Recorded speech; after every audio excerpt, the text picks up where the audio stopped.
Ya, walaupun saya tidak tahu persis ini aman dalam pemikiran teman-teman itu seperti apa, tapi saya coba dengan asumsi saya. Oke, pinjol yang selalu dipertanyakan apakah Galbay di Akulaku ini aman, atau Galbay di Kreditpo aman, atau Julo, atau Shopee ya juga, atau Kredit Pintar ya juga, ada Kami ya juga, EasyCash ada juga. Ya, yang bertanya. Pasti di akhirnya adalah kata aman. Ya, saya coba dengan pemikiran saya dan sesingkat pengalaman saya yang ada di YouTube. Ya. Orang yang bertanya tentang kata aman berarti ada sesuatu yang masih dia ragukan dan masih dia bingungkan. Bisa jadi soal DC datang ke rumah, bisa jadi soal di penjara, bisa jadi soal diproses ke jalur hukum, bisa jadi dengan pembebanan bunga dan denda yang cukup besar. Ya. Kalau untuk poin nomor 4, pembebanan denda dan bunga yang cukup besar ini selalu terjadi.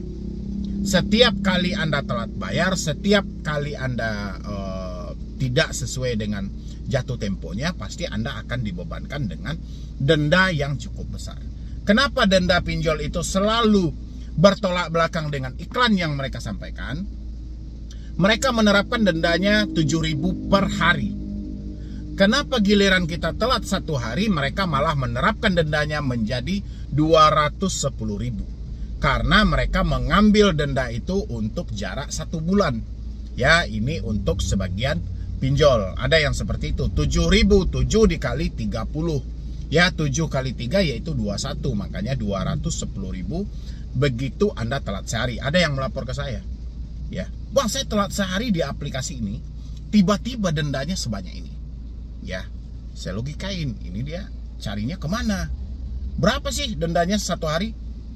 Ya, nggak dijelaskan juga, Bang. Oke, saya coba bagi itu 30 hari, bagi ternyata 7.000 per hari. Oke, dihitung lagi dengan nominal pinjamannya. Ya oke, cocok lah dengan segitu. Tapi liciknya mereka, telat 1 hari Anda harus bayar denda 30 hari.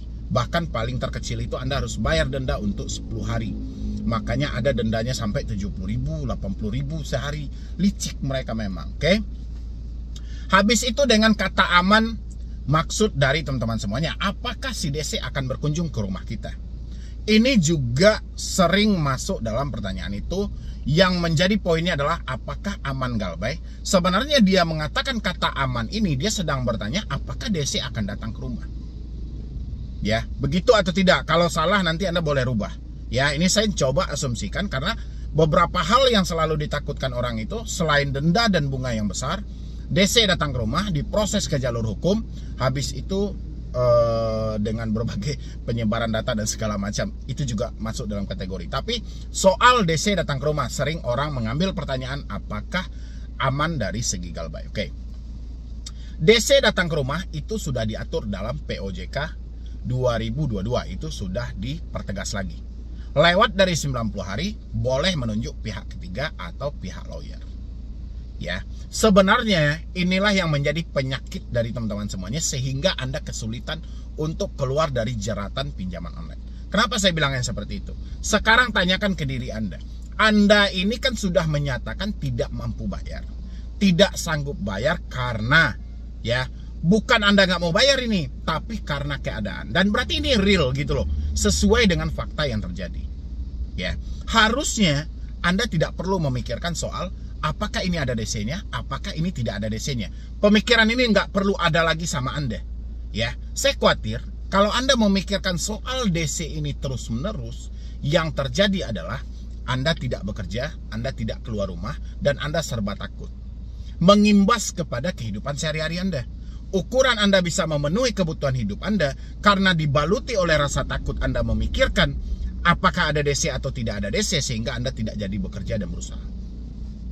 Ya, kalau Anda sudah tidak jadi bekerja dan berusaha, otomatis rezeki Anda akan terputus. Ya, dan rezeki Anda terputus, yang sulit bukan soal pembayaran hutang saja, bahkan untuk makan pun Anda bisa sulit. Ya, urusan DC datang ke rumah atau tidak, ini urusan mereka dengan pinjolnya. Mereka ini pekerja dan mereka ini pesuruh. Ya, semua telah diatur. Makanya di beberapa video saya selalu nyematkan sama teman-teman, ada 3 larangan yang tidak boleh dilakukan oleh debt collector. Anda harus catat. Ya, ada juga hal-hal yang harus dipenuhi oleh debt collector ketika berkunjung, dan Anda harus juga catat. Ya, kalau setiap hari pemikiran Anda hanya memikirkan apakah ada DC, apakah dia datang ke rumah, sehingga Anda lupa SOP apa sih yang harus dipenuhi oleh DC. Ya, justru saya dari dulu menghimbau teman-teman semuanya, lebih baik kita selesaikan masalah online ini secara offline. Ya, dengan bertatap muka langsung. Kalau memang ada pihak lapangan mereka, alangkah baiknya mereka datang langsung ke rumah. Yang terjadi adalah komplain yang begitu banyak dari penonton saya. Kenapa dia komplain? Ada hal yang sedang dia sembunyikan. Kenapa dia selalu bertanya tentang DC datang ke rumah? Ada yang ketidakjujuran mereka dalam lingkungan mereka. Contoh, tidak mampu jujur dengan suami, tidak mampu jujur dengan istri, sedang menutupi suatu permasalahan dari orang tua. Saya nggak tahu apa alasan Anda di sana, saya nggak tahu.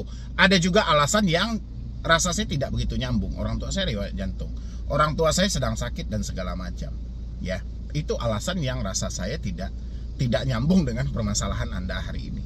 Karena tempat pelarian kita di tengah situasi sulit adalah keluarga. Hari ini Anda mencoba menutupi dari keluarga, yang ada malah makin sulit, bukan makin selesai. Ya, habis itu lagi tentang apakah aman galbay di Aku Laku. Sejauh ini kita tahu Aku Laku itu seperti apa. Aku Laku adalah pinjol yang cukup besar. Bahkan mereka sudah melebarkan sayap mereka pun.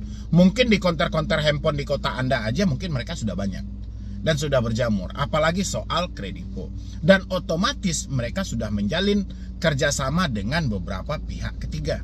Apakah ini menjamin mereka akan datang ke rumah Anda ketika Anda telat bayar dan gagal bayar? Semua ini tidak ada yang bisa menjamin. Semua ini tidak ada yang bisa memastikan. Yang bisa memastikan itu adalah cara Anda berkomunikasi dan cara Anda menyikapi suatu permasalahan ini. Karena kebanyakan Anda itu lebih melo dengan masalah ini. Jadi Anda lupa untuk mempertegas diri Anda bahwasannya Anda tidak perlu takut akan gagal bayar ini. Karena ini bukan Anda sengaja, tapi karena fakta dari kehidupan. Ya, jadi saya berharap buat teman-teman semuanya yang masih memikirkan DC datang ke rumah, permasalahannya cuma satu, kejujuran Anda terbuka untuk keluarga belum ada. Sehingga masih ada beban berat di dalam pemikiran Anda. Seandainya orang tua saya tahu, seandainya suami saya tahu, pasti masalahnya akan kacau. Itu dalam pemikiran Anda. Padahal faktanya belum tentu seburuk yang Anda bayangkan. Ya, setelah Anda nonton saya, Anda cari waktu-waktu yang tepat, momen-momen tertentu, berbagilah sama suami, berbagilah sama istri, berbagilah sama orang tua. Cukup dengan itu saja. Ya, kalau enggak berbagilah dengan teman yang benar-benar teman gitu loh. Jangan hanya teman di depan saja, di belakang lawan Anda. Ya, tapi berbagilah kepada teman yang benar-benar teman Anda, yang dekat, yang rasa-rasa Anda bisa percaya. Karena hutang-hutang adalah masalah privasi. Makanya saya lebih menyarankan Anda sama keluarga atau suami atau istri. Ya, karena itu pasti akan mengcover rahasia privasi ini. Ya, sehingga Anda tidak perlu lagi memikirkan apakah ada DC, apakah dia datang ke rumah, apakah ada di wilayah ini. Ya, habis itu lagi yang sering ditakutkan orang-orang juga tentang apakah aman galbay di Aku Laku, Kredivo, Julo, Shopee, dan Kredit Pintar ada kami dan Sikes. Tentang proses ke jalur hukum, masih banyak yang bertanya kepada saya, apakah kalau saya tidak bayar, saya akan dipenjara? Ya, ini masih banyak loh yang bertanya kepada saya seputaran hal ini. Ini juga perlu teman-teman ingat sebagai pegangan dasar buat Anda. Meskipun Anda berbilang, saya ini buta hukum bang, kami ini buta hukum bang. Oke, nggak ada masalah, Anda buta hukum mau apa. Karena zaman ini adalah zaman digital. Anda bebas kok mengakses. Nanti Anda tinggal cari di Google, apakah tidak mampu bayar hutang bisa dipenjara. Itu ada yang selalu menjelaskan dari artikel dari hukum online atau apa. Anda bisa baca dan pahami di situ. Bagaimana perjanjian tentang hutang piutang, pasal apa yang mengatur dalam hal itu, dan apakah benar kita bisa dipenjara karena tidak mampu bayar hutang. Yang jelas saya sudah pernah membuat video itu. Ya, saya sampaikan pasal 19 ayat 2 kalau saya nggak salah dari Undang-Undang Hak Asasi Manusia itu tidak ada seseorang pun yang dapat dipidana penjara atau kurungan berdasarkan ketidakmampuan dan ketidaksanggupan mereka membayar hutang. Ya, sisanya nanti Anda bisa baca lagi di Google dan itu masih banyak lagi. Habis itu kita kejar ke kasus perdatanya. Ya, oke. Karena hutang-hutang adalah masalah perdata, ya, itu jatuhnya ke prestasi. Oke. Apakah ada orang yang telah diproses karena dia tidak mampu bayar hutang? Tapi kutipnya bukan hutang yang melebar nih ya, kita lebih persempit. Hutangnya adalah hutang pinjol. 4 tahun saya ada di YouTube, berdasarkan pengalaman saya yang ada, belum ada seseorang pun yang diproses ke jalur perdata karena ketidakmampuan, ketidaksanggupan membalikkan uang pinjol yang biasa juga sebelumnya kita kenal dengan KTA, kredit tanpa ampunan. Ya, jadi buat teman-teman semuanya, rasa saya hari ini sudah cukup. Sudahlah gitu loh, sudah beres semuanya. Jangan pertambah lagi beban-beban yang tidak sesuai dengan fakta yang terjadi. Yang ada adalah diri Anda rugi, Anda makin stres, kehidupan Anda makin sulit.